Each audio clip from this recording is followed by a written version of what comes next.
गिरधारी एक गरीब किसान है।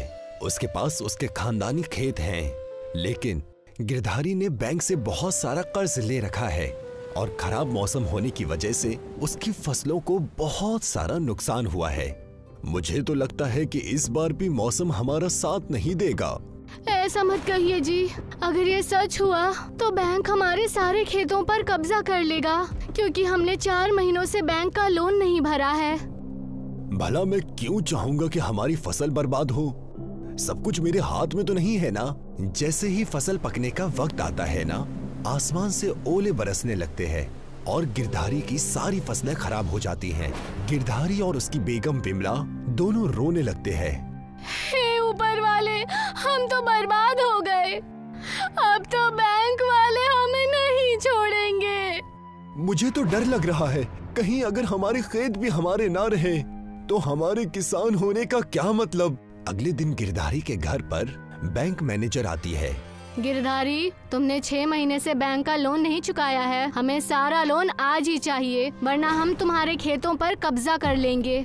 ऐसा मत कहिए खातून, आप एक किसान से उसका खेत छीन लोगे तो वो बेघर हो जाएगा।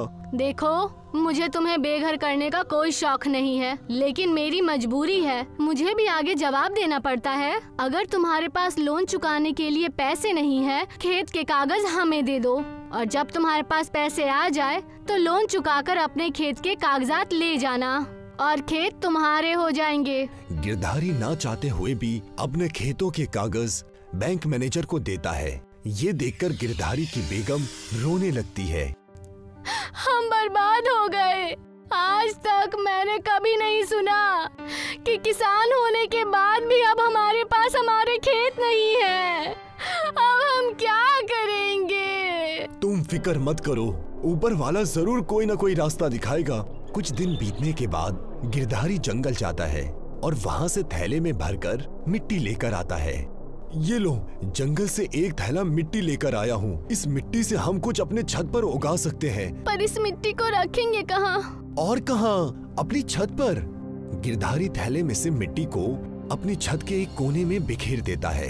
इसमें क्या बोएंगे? गेहूँ, धान या कोई और फसल तो नहीं बो सकते ना? क्यों ना हम इस मिट्टी में बांस के पौधे लगाए। वैसे भी आजकल बाजार में बांस की बहुत मांग बढ़ गई है। हाँ, ये सही रहेगा। ठीक है, मैं अपने दोस्त से कुछ बांस के पौधे लेकर आता हूँ। गिरधारी जाकर अपने दोस्त से बांस के कुछ छोटे छोटे पौधे उधार लेकर आया है और अपनी छत पर गिराई हुई मिट्टी में लगा देता है। हम इन पौधों की अच्छे से देखभाल करेंगे। अब यही हमारे जीने का सहारा है। अगर ये भी नहीं होंगे तो हमारी सारी उम्मीदें खत्म हो जाएंगी। विमला हमेशा बांस के पौधों में एक एक बाल्टी पानी डालती है और देखते ही देखते कुछ ही दिनों में बांस के पौधे अच्छे हरे भरे हो जाते हैं। देखो विमला, हमारी मेहनत रंग ला रही है। हाँ, पर एक मसला हो गया है। गर्मी के कारण कुएं का पानी सूखता जा रहा है। मुझे डर है कि कहीं पूरा सूखा ना पड़ जाए, नहीं तो हमारे बांस के पौधे भी सूख जाएंगे। विमला को जिस बात का डर था वही हुआ। कुछ ही दिनों बाद बहुत ज्यादा गर्मी पड़ने से कुआं सूख जाता है, जिससे गिरधारी के घर में पानी की कमी हो जाती है। अब क्या करेंगे?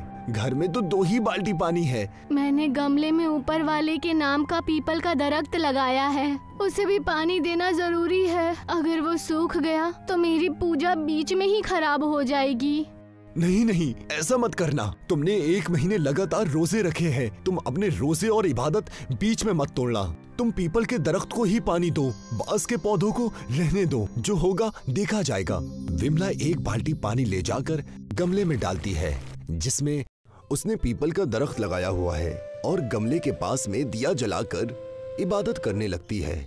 आज विमला की इबादत को 1 महीना बीत चुका है, जिससे उसकी इबादत मुकम्मल हो जाती है और उसे एक चमत्कार देखने को मिलता है। देखिए जी, इस भयानक गर्मी में भी पीपल के दरख्त ने पानी नहीं पिया और इस गमले में पानी जैसा का तैसा ही है। लगता है ये मालिक का कोई चमत्कार है। तुम जाकर ये पानी बांस के पौधे में डाल दो।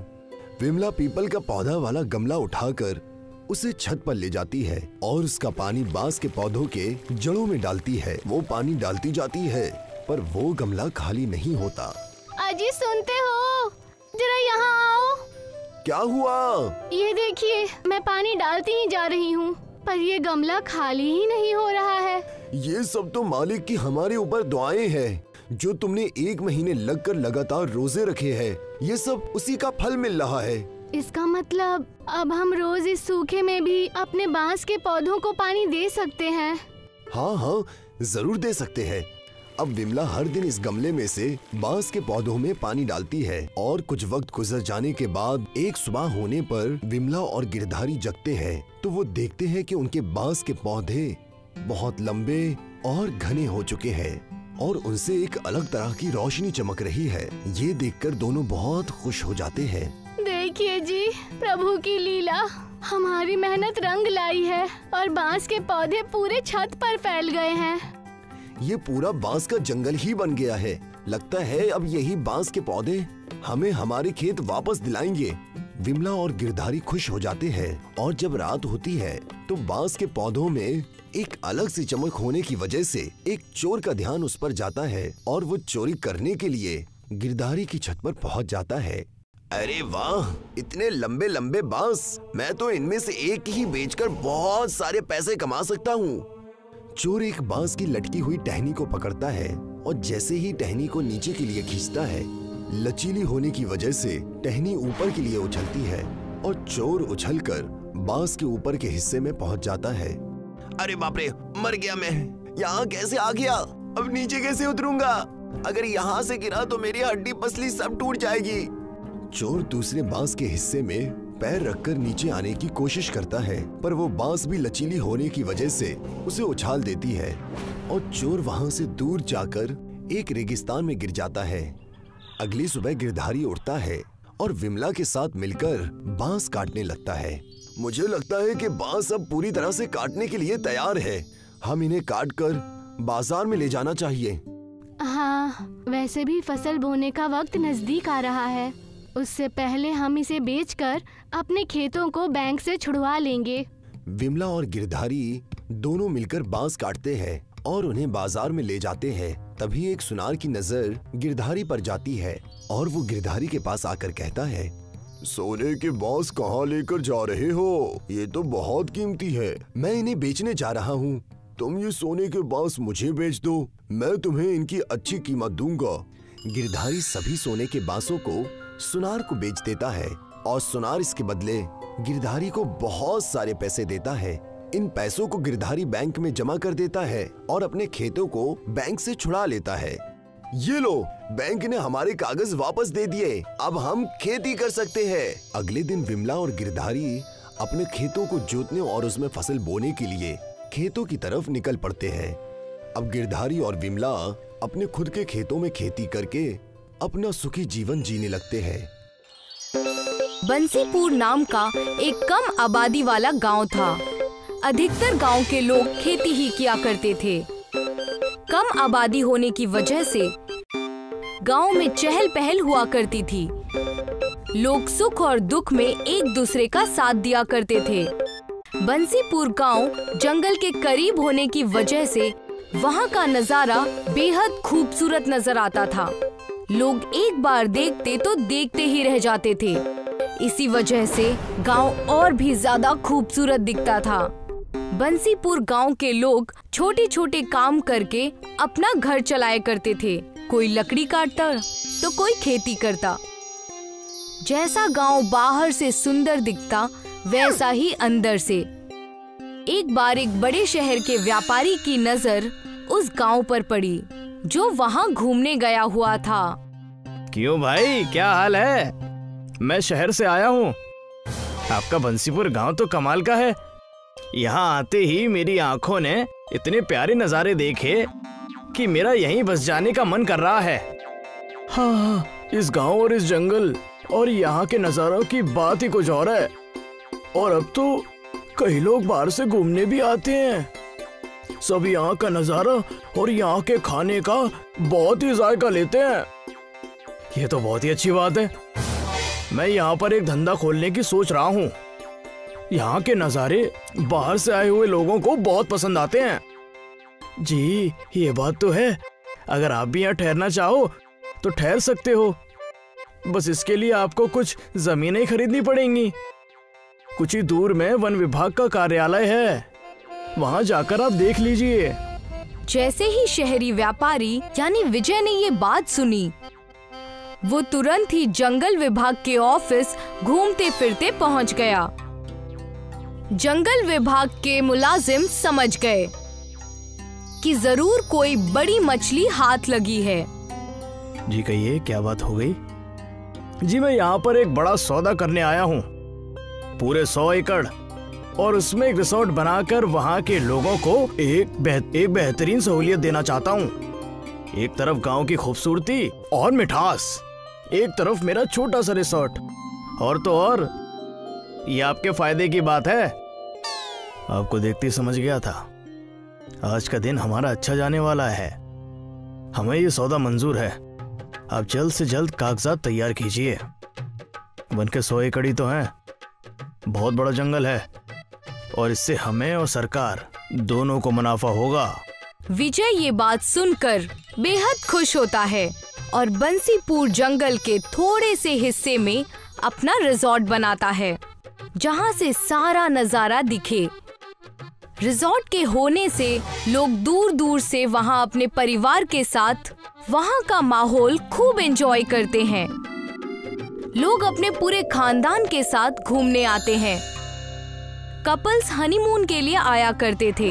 गांव की चहल पहल से विजय का व्यापार और ज्यादा अच्छा चलने लगा। गांव के चहल पहल में लोग अपने मन की शांति ढूंढते, और इसी के चलते विजय का मुनाफा और ज्यादा होता। देखते ही देखते ज्यादा मुनाफे के लालच में विजय ने और जंगल की जमीन खरीद ली और कई सारे अलग अलग रेस्टोरेंट्स, लॉज और दुकानें खोलने लगा। और ठीक 10 साल बाद आधे से ज्यादा घने पेड़ों का जंगल अब सीमेंट का जंगल बन चुका था। अच्छा लग रहा है, ऊपर वाला करे कि सब कुछ बेहद बढ़िया चलता रहे, लेकिन कुछ दिनों से टूरिस्ट और धंधा अच्छा नहीं हो पा रहा है। पता लगाना पड़ेगा कि आखिर बात क्या है। कंचू। यस सर, मैंने कॉफी और चाय लगा दी है। और कुछ चाहिए? आजकल हमारे यहाँ इतने कम टूरिस्ट क्यों आ रहे हैं? मैंने अभी देखा कि आज रिसोर्ट में मैं और तुम ही हो। लाइट बिल तक नहीं भर पाएंगे हम अगर ऐसा ही चलता रहा तो। सर एक्चुअली अब लोगों के पास देखने को अब कुछ रह नहीं गया है। लोग यहाँ आकर क्या करेंगे? यहाँ भी अब शहर जैसी बिल्डिंग्स, बीमारियाँ, स्मोक और पॉल्यूशन सब हो गया है, तो किसी को हमारे यहाँ आना पसंद नहीं आ रहा है। इस चीज की हमें जानकारी निकालनी होगी कि हमारे धंधे में गिरावट क्यों है। विजय घनसू को अपने साथ लेकर बंसीपुर गांव की ओर लेकर चला जाता है। वही बंसीपुर गांव जहां जानवरों की चहल पहल होती थी। वो गांव कच्चे घरों से बना हुआ करता था। वही बंसीपुर जंगल जो पेड़ों, पहाड़ों, नदियों और झरनों से इतना खूबसूरत दिखता था, और अब उस जंगल को पत्थरों और सीमेंट ने छाप लिया था।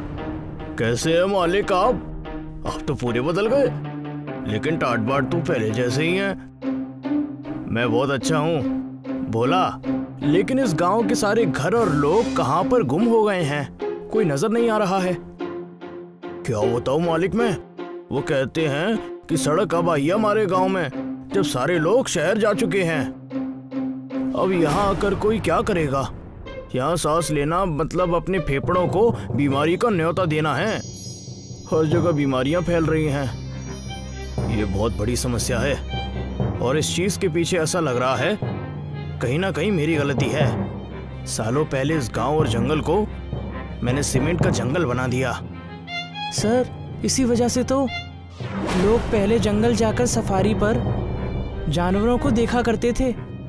इसी में हमारे ही कई प्रोजेक्ट में हमने उन जानवरों को जू में भेज दिया। यहाँ तो अब जंगल बचा ही नहीं है, सब सीमेंट का जंगल बन चुका है। और अगर ऐसा ही चलता रहा कुदरत बचेगी नहीं, और इसी वजह से हमारा व्यापार भी नहीं चल रहा। हमने कुदरत के साथ बहुत बड़ी गलती की है। इस चीज को हमें जल्द से जल्द सुधारना होगा। तब विजय अपने सारे मुलाजिमों को बुलाकर कहता है, मैं जो अब कहने जा रहा हूँ उसे आप लोग ध्यान से सुनना। अब से हम हमेशा अपने साथ बीज यानी कि सीड्स लेकर चलेंगे।